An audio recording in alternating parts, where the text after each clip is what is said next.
Hey all, welcome back to the Real Life Pharmacology Podcast. I'm your host, pharmacist Eric Christensen. Thank you so much for listening today. As always, go check out reallifepharmacology.com. We've got that free 31-page PDF.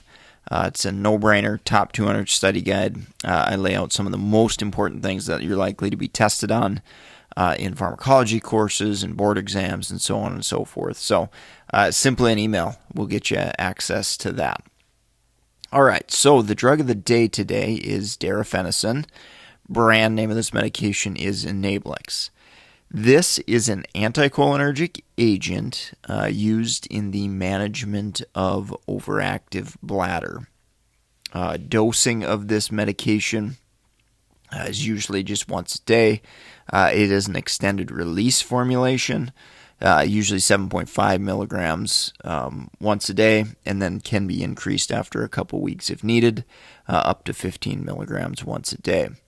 Important to note, it being extended release with the administration, it's definitely not recommended to crush or chew this dosage form. So if it's too big or you've got a patient with swallowing difficulties, you better recognize that we may need to switch to an alternative medication, alternative anticholinergic, if that's the class we're looking to use. So something like tolterodine, for example, or oxybutynin, those type of medications there. Digging deeper a little bit into the mechanism of action. So how do anticholinergic agents help overactive bladder? Well, the specific receptor is the M3 receptor, also known as the muscarinic receptor. And what darifenacin does is it's an antagonist, or it blocks the M3 receptor, and this prevents acetylcholine from binding to that receptor and ultimately activating that receptor. So this blocking, or the prevention of acetylcholine binding there, what acetylcholine does when it does bind is it causes bladder contractions, and in overactive bladder, this is basically inappropriate or excessive signaling for that bladder to contract, even when we don't necessarily have a full bladder. So it's kind of that physiological process that's kind of malfunctioned a little bit, where we get that excessive contraction. And a drug like darifenacin and other urinary anticholinergics can kind of try to reduce that inappropriate bladder contractions. All right, let's get into adverse drug reactions. As you could imagine, anticholinergic adverse effects are going to be a concern with a drug like darifenacin. So dry mouth, constipation, dry eyes or blurry vision, urinary retention, can have central nervous system adverse effects have been reported. With that said, trospium and darifenacin tend to be on the lower end of the scale. A drug like oxybutynin, which I've covered in previous episodes, that definitely has more central nervous system action. So where this comes into play in practice is if you've got a patient, let's say with dementia or with cognitive impairment already, we don't want to add drugs that are going to worsen that potentially. And so if you needed a treatment for overactive bladder, you'd probably consider trospium and then maybe darifenacin as well, if the patient wasn't a trospium candidate either. So again, that's that CNS penetration, CNS activity tends to be a little bit lower, which is what we want with these agents. We just want them acting at the bladder tissue and not getting into that central nervous system and causing problems there if possible.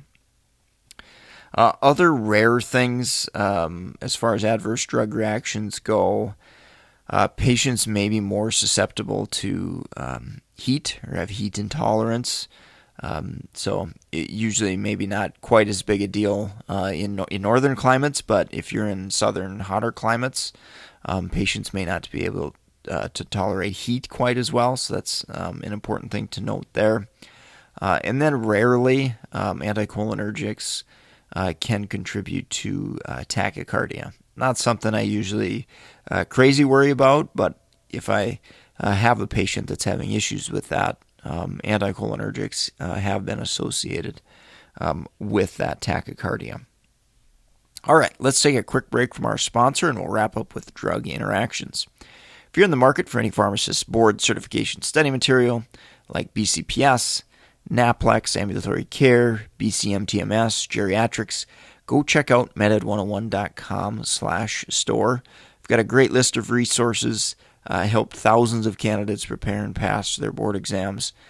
So definitely your support there helps support this podcast and keep it free and available for all to benefit from.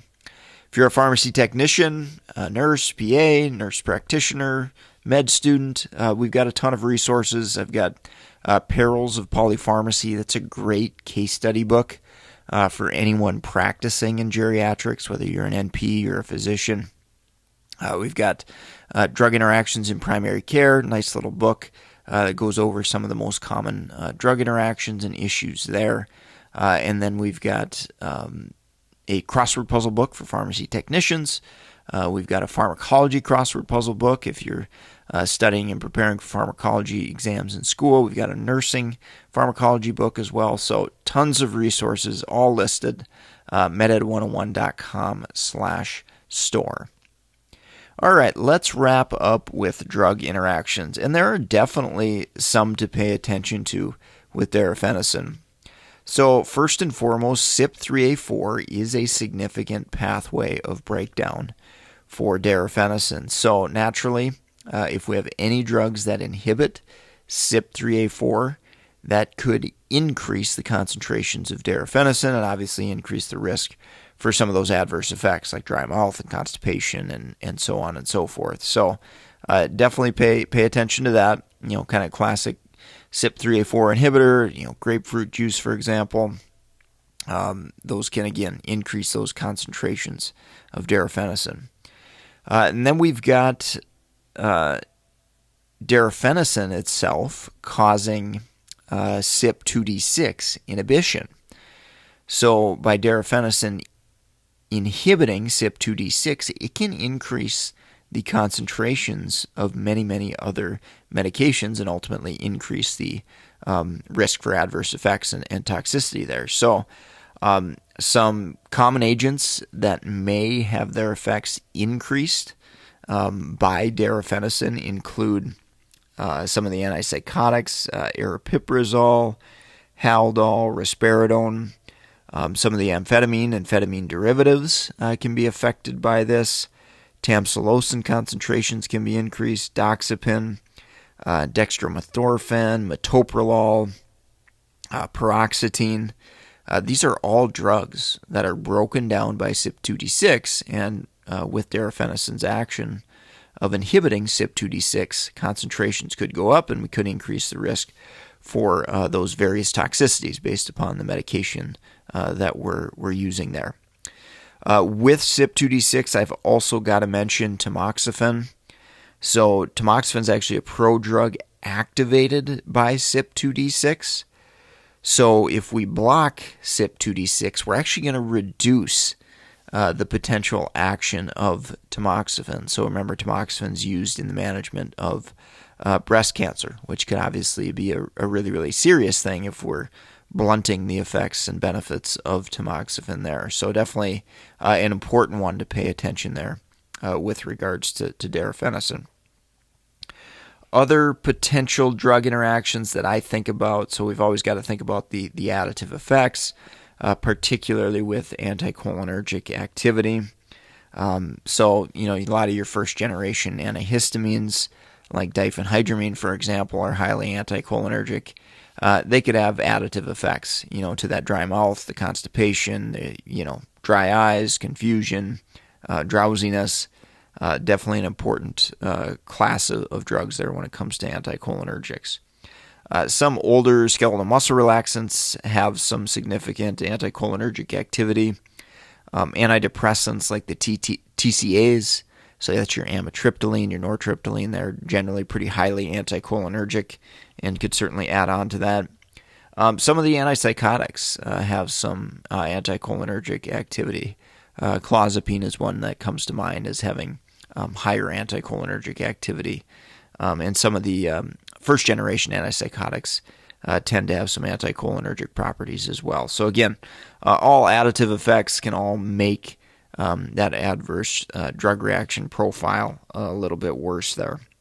And then I also wanted to mention with the anticholinergics, LAMAs. So those are the respiratory anticholinergics. So a drug like tiotropium, for example, this can certainly have additive effects. Usually, in my experience, probably the biggest issue is dry mouth, because those drugs tend to act a little bit more locally and less systemic effects. That dry mouth tends to be problematic when adding it on top of other anticholinergics like Darifenacin. And then last but not least, I wanted to mention prokinetic agents. So sometimes in gastroparesis, we use a drug like metoclopramide. Keep in mind, a medication like Darifenacin can kind of slow down the gut and basically directly oppose any beneficial effects that we're looking to have from that metoclopramide in managing gastroparesis. So just a little practice nugget there that I think is important and certainly has come into play for me at times. All right, well, I think that wraps up the podcast for today.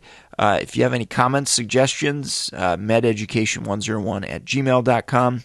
I greatly appreciate anyone that takes the time to do a rating or review on iTunes or wherever you're listening. I greatly appreciate that. It helps me reach a broader audience. And of course, sharing our podcast as well in, class listservs or pharmacy students or medical students or nursing students. You all sharing the podcast has helped it grow immensely, and I greatly appreciate that for sure. Don't forget to support the sponsor. Any purchases at meded101.com/store will go directly to help support this podcast and keep it free. I greatly appreciate it. To all of you who have made purchases already, I can't thank you enough. Definitely really, really appreciate it. Sincerely do. So with that said, I'm going to sign off for now. Thank you so much for listening, and I hope you have a great rest of your day.